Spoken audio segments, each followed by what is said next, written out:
નમસ્કાર દર્શક મિત્રો, હું સોનલ ત્રિવેદી. સંપૂર્ણ ન્યૂઝમાં આપનું સ્વાગત છે. જોઈએ આજના મુખ્ય સમાચાર. થરામાં પાલનપુર આવતી બસ સળગી ઉઠતા મચી નાસભાગ. બસ ચાલકની સજાગતાથી બસમાં સવાર મુસાફરોનો આબાદ બચાવ.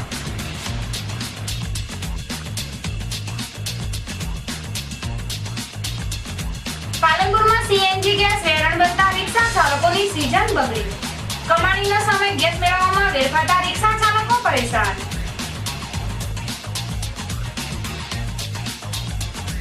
બનાસકાંઠામાં આગ ઝરતી ગરમીમાં વધારો થવાના સંકેત. ગુજરાતમાં ફરી એકવાર હીટવેવની ચેતવણી. ચોથી મી વર્લ્ડ અસ્થમા ડે, ફેફસાનો દીર્ઘકાલીન શ્વાસોશ્વાસ વિકાર. અસ્થમા પરત્વે લોકોની ઉદાસીનતા જવાબદાર. સંપૂર્ણ ન્યૂઝ આપણી આંગળીના હેઠળની. ઇન્ટરનેટ ઉપર સંપૂર્ણ ન્યૂઝ જોવા લોગિન કરો www.youtube.com/સંપૂર્ણ-ન્યૂઝ. જોઈએ સમાચારો વિગતવાર. કાંકરેજ તાલુકાના થરા શહેરમાં આજે બપોરના સમયે એક ચાલુ બસ ભડભડ સળગી ઉઠતા ભારે નાસભાગ મચી હતી. જોકે બસ સળગી ઉઠવાના આ વિચિત્ર બનાવમાં બસ ડ્રાઈવરની સજાગતાના કારણે બસમાં સવાર મુસાફરોનો આબાદ બચાવ થવા પામ્યો છે.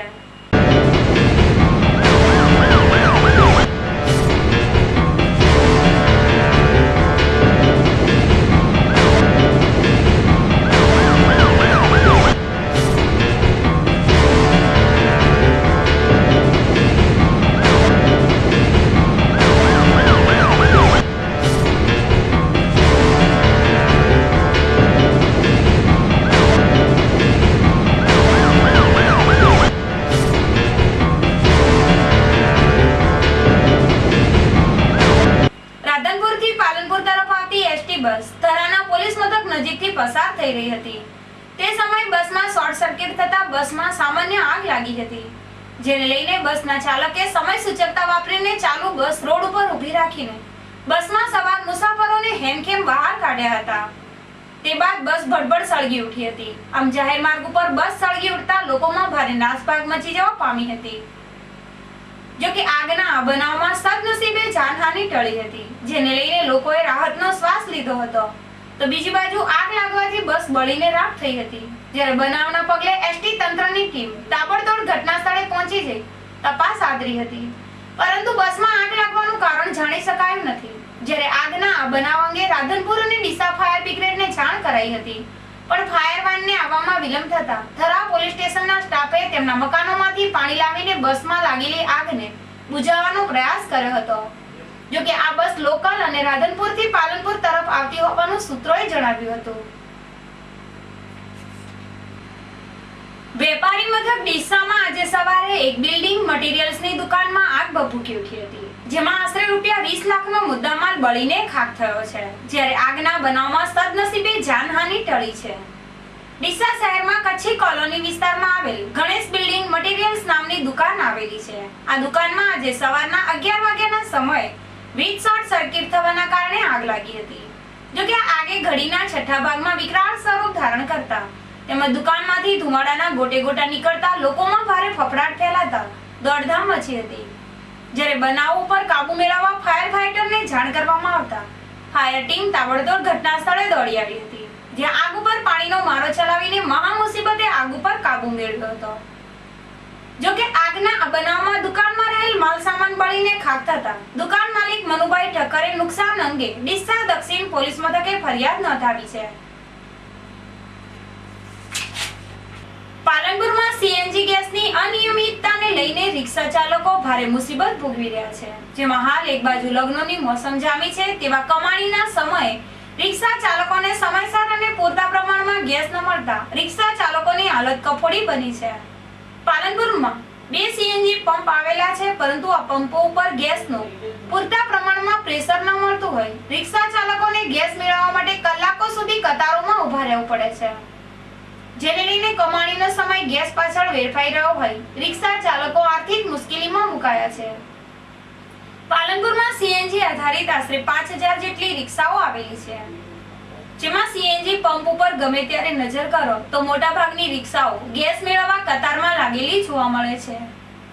જો કે પાલનપુરમાં સીએનજી ગેસની પારાયણથી રિક્ષા ચાલકો પણ ત્રસ્ત થઈ ઉઠ્યા છે, ત્યારે શહેરમાં સીએનજીની સમસ્યા હલ કરવા માટે સત્વરે શહેરમાં ઓનલાઈન સીએનજી પંપ શરૂ કરવામાં આવે તે જરૂરી છે. બાકી હાલ તો રિક્ષા ચલાવીને પેટ્યું રડતા રિક્ષા ચાલકો સીએનજી મેળવવા કલાકો સુધી આકરા તાપમાં શેકાતા નજરે પડે છે, ત્યારે પ્રજાએ ચૂંટેલા આગેવાનોએ પણ સીએનજી મામલે સજાગતા દાખવવાની જરૂર છે. બનાસકાંઠા સહિત રાજ્યમાં ફરી એકવાર હીટવેવની ચેતવણી જારી કરવામાં આવી છે, જેના પરિણામ સ્વરૂપે આગામી દિવસો સામાન્ય લોકો માટે વધુ મુશ્કેલીરૂપ હોઈ શકે છે. અલબત્ત ગઈકાલની સરખામણીમાં અમદાવાદમાં ગરમીનો પારો ઘટીને 42.6 થયો હતો, પરંતુ તીવ્ર ગરમીનો અનુભવ લોકોએ કર્યો હતો. બપોરના ગાળામાં મોટાભાગના રસ્તાઓ સુમસામ દેખાયા હતા. આજે પણ રાજ્યમાં અમરેલીમાં 44 ડિગ્રી સુધી પારો નોંધાયો હતો. અમરેલી ઉપરાંત ઘણા ભાગોમાં પારો 43 થી ઉપર રહ્યો હતો. રાજ્યના જે વિસ્તારોમાં પારો 43 થી ઉપર રહ્યો છે તેમાં ડીસા, ઈડર, રાજકોટ, સુરેન્દ્રનગર અને કંડલા એરપોર્ટનો સમાવેશ થાય છે. તીવ્ર ગરમી વચ્ચે લૂ લાગવાના બનાવોમાં એકાએક વધારો થયો છે. હીટવેવની ચેતવણી પણ હવામાન વિભાગ તરફથી જારી કરવામાં આવી છે. ગુજરાતના જુદા જુદા ભાગોમાં હીટવેવને લઈને ચિંતા પ્રવર્તી રહી છે. કાળઝાળ ગરમીથી લોકો ત્રાહિમામ પોકારી ગયા હતા. અમદાવાદ માટે સ્થાનિક આગાહીમાં જણાવવામાં આવ્યું છે કે આવતીકાલે પારો 44 સુધી પહોંચી શકે છે. પારો યથાવત રહેતા ફૂડ પોઈઝનિંગ ઉપર પેટમાં દુખાવો, ઝાડા ઉલટીના બનાવોમાં એકાએક વધારો થઈ ગયો છે. અમદાવાદ મ્યુનિસિપલ કોર્પોરેશન દ્વારા પહેલાથી સાવધાન રહેવાની સલાહ આપી છે. મહત્તમ તાપમાન હજુ પણ વધે એવા હેંધાણ દેખાઈ રહ્યા છે. તીવ્ર ગરમી વચ્ચે બપોરના ગાળામાં લોકોએ ભારે મુશ્કેલીનો સામનો કર્યો હતો અને તીવ્ર ગરમીના કારણે હાલમાં લોકોની હાલત કફોડી બનેલી છે. હાલમાં લોકો ગરમીથી બચવા ઠંડા પીણાનો વધારે ઉપયોગ કરી રહ્યા છે. કાળઝાળ ગરમીની સ્થિતિ વચ્ચે લોકોને બિનજરૂરી રીતે ઘરની બહાર નહીં નીકળવાની સલાહ નિષ્ણાત તબીબો આપે છે. બનાસકાંઠાના વડામથક પાલનપુર ખાતે જિલ્લાની સૌથી મોટી સિવિલ હોસ્પિટલ આવેલી છે. અહીંયા લોકોની સેવા અને સારવાર માટે અદ્યતન વ્યવસ્થા અને જરૂરી સાધનો વસાવવામાં આવેલ છે, પરંતુ હોસ્પિટલમાં ડોક્ટરોની ઘટના કારણે સારવાર લેવા આવતા ગરીબ દર્દીઓને પારાવાર મુશ્કેલીઓનો સામનો કરવો પડે છે. પાલનપુરની સિવિલ હોસ્પિટલમાં તબીબોની મહેકમ સામે માત્ર 50% તબીબો જ ફરજ નિભાવે છે, જેમાં કેટલાક તબીબો રજા ઉપર હોય. સારવાર માટે આવતા દર્દીઓની તો આવી જ બને છે. હાલ એક બાજુ ઉનાળાની ઋતુ કાળઝાળ ગરમી વર્તાવી રહી છે, તો બીજી બાજુ લગ્નોની મોસમ, જેને લઈને લોકો વિવિધ માંદગીમાં સપડાઈ રહ્યા છે અને સારવાર મેળવવા સિવિલ હોસ્પિટલના દરવાજે ચડી રહ્યા છે. પરંતુ અહીંયા તો તબીબોની ચેમ્બર ખાલી જોવા મળતા દર્દીઓ સોમણના નિશાસા નાખીને પરત ફરી રહ્યા છે. જેમાં આજે સિવિલની કેસબારી અને ઓપીડી ઉપર દર્દીઓની કતાર જામેલી હતી, પરંતુ તબીબોની ચેમ્બરો ખાલીખમ હતી. ઓપીડી ચેમ્બરમાં 3 તબીબોની ખુરશી ખાલી હોય.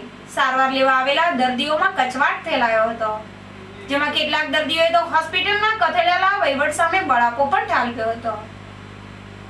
જો કે આ મામલે સિવિલ સત્તાવાળાઓ પાસેથી જાણવા મળ્યું હતું કે હોસ્પિટલમાં તબીબોની ઘટ છે, તેમજ બીજી બાજુ હજી મોટાભાગના તબીબો ગેરહાજર હોઈને તેમની ચેમ્બરો ખાલી છે. જો કે ગુજરાત સરકારના આરોગ્ય મંત્રી શંકરભાઈ ચૌધરી આપણા જિલ્લાના છે અને ત્યાં જ આ સિવિલની દુર્દશા તો જિલ્લાવાસીઓની કમનસીબી ન કહેવાય તો બીજું શું. મારી મમ્મી 70 વર્ષની ઉંમર છે, અત્યારે બધા લાગવાળા એમને જ પહેલાં અંદર જવા દે છે અને બહાર પણ કોઈ લાઈન નથી અંદર જવા માટે. ફક્ત ઓળખીતા હોય એમને પહેલાં જ જવા દે છે. બીજા ઘણા ઘરડા અશક્ત માણસો જેનો પહેલો નંબર છે એ કેટલાય સમયથી બેઠા છે, પણ વચ્ચે વચ્ચે બીજા જતા રહે છે અને આ રીતના કોઈ અવ્યવસ્થા જેવું જ છે. લાઈનસર અંદર લેતા જ નથી. હાલમાં ડૉક્ટરો અહીંયા કેટલા હાજર છે? હાલ તો કોઈ છે જ નહીં. ક્યારથી તમે બેઠા છો? 2 કલાકથી બેઠા. શું નામ તમારું? કાંતિભાઈ. કયા ગામના? પિંપળી બાબા. બનાસકાંઠામાં હાલ વૈશાખી લગ્નની મોસમ પૂરબહારમાં ખીલી ઉઠી છે, જેને લઈને તમામ વર્ગના લોકો લગ્ન પ્રસંગોમાં વ્યસ્ત બન્યા છે. વૈશાખ માસ એટલે લગ્ન પ્રસંગોનો માસ હોય. હાલના વૈશાખ માસમાં અમીર ગરીબ સૌ કોઈના ઘરે લગ્ન પ્રસંગના તોરણ બંધાયેલા જોવા મળે છે, જેમાં ઘેર ઘેર માંડવા અને મંડપો રોપાય છે. વળી બેન્ડ બાજા અને શરણાઈના સૂરો ગાજી રહ્યા છે, જેમાં અબાલવૃદ્ધ સૌ કોઈ પોતાના સ્નેહી પરિજન તેમજ પોતાના સંતાનોના લગ્નનો અનેરા આનંદ જોવા મળે છે. જો કે કેટલાક લગ્ન વર્ષોના પાછળ સમય અને નાણાંનો બચાવ કરવા સમૂહ લગ્ન પસંદ કરી રહ્યા છે, જેને લઈને વિવિધ સ્થળે અલગ અલગ સમાજોના સમૂહ લગ્નો યોજાઈ રહ્યા છે. જેમાં કેટલાક યુગલો અગ્નિની સાક્ષીએ ગૃહસ્થીના 7 ફેરા ફરીને વડીલોના આશીર્વાદથી પ્રભુતામાં પગલા પાડી રહ્યા છે. ચાલુ વર્ષે લગ્નના અનેક શુભ મુહૂર્ત હોઈને જિલ્લામાં તો જાણે લગ્નની વણથંભી વણઝાર જામી છે, જેને લઈને બજારોમાં પણ તેજીનો તડાકો ઉડી રહ્યો છે. આમ લગ્નગાળાની સિઝનને લઈને બજારોમાં સોના ચાંદીના દાગીના, કપડાં, કરિયાણા, વાસણ અને વાજિંત્રો, મંડપ સહિતના ધંધા ધમધમી ઉઠ્યા છે, જેને લઈને વેપારીઓ પણ હર્ષગેલા થઈ ઉઠ્યા છે. 5મી મે એટલે વર્લ્ડ અસ્થમા ડે તરીકે ઉજવાય છે. આજની રોજબરોજના ધમાલિયા અને યાંત્રિક જીવનની અસર જાહેર આરોગ્ય પર વર્તાઈ રહી છે. માર્કેટમાં નીત નવા રોગ લોકોને સતાવી રહ્યા છે, ત્યારે અસ્થમાનો રોગ પણ હવે ચિંતાજનક હદે વધી રહ્યો છે. અસ્થમા માત્ર વિકાસશીલ નહીં પરંતુ વિકસિત દેશોમાં પણ શીત દર્દરૂપી સમસ્યા બનતો જાય છે. ત્યારે પાલનપુર ખાતે આજે વિશ્વ અસ્થમા દિનની ઉજવણીના ભાગરૂપે લોકોમાં જાગૃતિ કેળવાય તેની પર ભાર મૂકવામાં આવ્યો હતો. પ્રથમ વિશ્વ અસ્થમા દિવસ આજથી 17 વર્ષ પૂર્વે મનાવાયો હતો, જેનો ઉદ્દેશ અસ્થમા વિશે ફેલાયેલી ભ્રામક વાતો દૂર કરીને લોકોને જાગૃત કરવાનો હતો. જો કે 1.5 દાયકા બાદ પણ આજે અસ્થમા પરત્વેની ઘોર ઉદાસીનતાના પગલે અસ્થમાનો પગ પેસારો વધતો જાય છે. અસ્થમાનું મોડું નિદાન અને યોગ્ય સારવારનો અભાવ દર્દી માટે જીવલેણ પણ સાબિત થઈ શકે છે. ત્યારે અઠીલા અસ્થમાના રોગ વિશે જાગૃતિ કેળવાય તેના માટે સિપ્લા કંપની દ્વારા પાલનપુર ખાતે જનજાગૃતિ સેમિનાર યોજવામાં આવ્યો હતો, જેની પ્રતીતિ કરાવતા એક બનાવમાં 1996માં અસ્થમાના કેસનો આંક 4.866 હતો, જે વધીને 2016માં 13.454 નો આંક વટાવી જશે તેવી દહેશત વ્યક્ત કરાઈ છે. અસ્થમાને લઈને ખર્ચના ભારણને પણ જોઈએ તો 1996માં ₹1127.12 કરોડનો આંક 2016માં 4852.86 કરોડને આંબી જશે. જે જોતા અસ્થમાના રોગ સામે દરેક દેશોએ જનજાગૃતિ કેળવાય તેના પર ભાર મૂકવો આવશ્યક જ નહીં પરંતુ અનિવાર્ય બની ગયું છે. માણસને દર્દીને અસ્થમામાં શ્વાસ લેવામાં તકલીફ પડે, જે એની શ્વાસ લેવાની અને ફેફસામાં એને ઓક્સિજન પહોંચવાની એને ઓક્સિજન કેરિંગ કેપેસિટી હોય એ ઓછી થઈ જાય. નોર્મલી માણસને 99 to 100% ઓક્સિજન કેરિંગ કેપેસિટી હોય, પણ એને શ્વાસ લેવામાં તકલીફ પડે, એના હિસાબે એ જે શ્વાસ ચડે અને એને પર્સન્ટેજ જે ઓક્સિજન કેરિંગ કેપેસિટી હોય ઘટી જાય, એના હિસાબે શ્વાસ ચડતો હોય છે. એના ઘણા બધા કારણો હોઈ શકે કે ટીબી હોય તો શ્વાસ ચડે, એને એલર્જી હોય તો શ્વાસ ચડે, અને શ્વાસ ચડવાની જે પ્રક્રિયા થાય એમાં એને સારવારને નેબ્યુલાઇઝર પણ આપી શકીએ, ઇન્જેક્શનો પણ આપી શકીએ, સ્ટીરોઇડ પણ આપી શકીએ અને આ રીતે એની સારવાર કરી શકીએ. અને જો એને એલર્જી કોઈ હોય અને એને એલર્જીક અસ્થમા હોય તો એલર્જી પણ એનેથી દૂર રાખી અને આપણે એને સ્વાસ્થ્યમાં ઓછું કરી શકીએ છીએ. એના બચવા માટે જો એલર્જી કોઈ હોય તો એલર્જીથી એને દૂર રહેવું જોઈએ, કાં તો બને ત્યાં સુધી માસ્ક પહેરો તો એલર્જી એનો ડસ્ટથી જે પ્રોબ્લેમ થતો હોય એ ના થઈ શકે. આ અંગે પાલનપુર સિવિલ હોસ્પિટલના ઇન્ચાર્જ સિવિલ સર્જન ડોક્ટર ભરત મિસ્ત્રીએ પણ અસ્થમાને ફેફસા દ્વારા થતી શ્વાસોશ્વાસની ક્રિયામાં આવતો અવરોધ સમૂહ ગણાવીને તેના ઉપયોગથી લોકોને વાકેફ કરી તેનાથી બચવા માટેના સૂચનો કરીને લોક જાગૃતિ કેળવવા પર ભાર મૂક્યો હતો. ફરી એક નજર આજના મુખ્ય સમાચાર ઉપર. થરામાં પાલનપુર આવતી બસ સળગી ઉઠતા મચી નાસભાગ. બસ ચાલકની સજાગતાથી બસમાં સવાર મુસાફરોનો આબાદ બચાવ.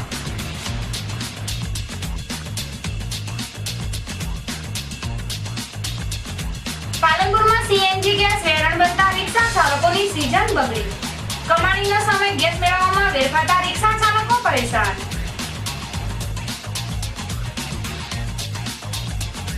બનાસકાંઠામાં આગ ઝરતી ગરમીમાં વધારો થવાના સંકેત. ગુજરાતમાં ફરી એકવાર હીટવેવની ચેતવણી. 4મી મે વર્લ્ડ અસ્થમા ડે, ફેફસાનો દીર્ઘકાલીન શ્વાસોશ્વાસ વિકાર. અસ્થમા પરત્વે લોકોની ઉદાસીનતા જવાબદાર. આ હતા અત્યાર સુધીના સમાચાર. વધુ સમાચાર સાથે ફરી મળીશું. નમસ્કાર.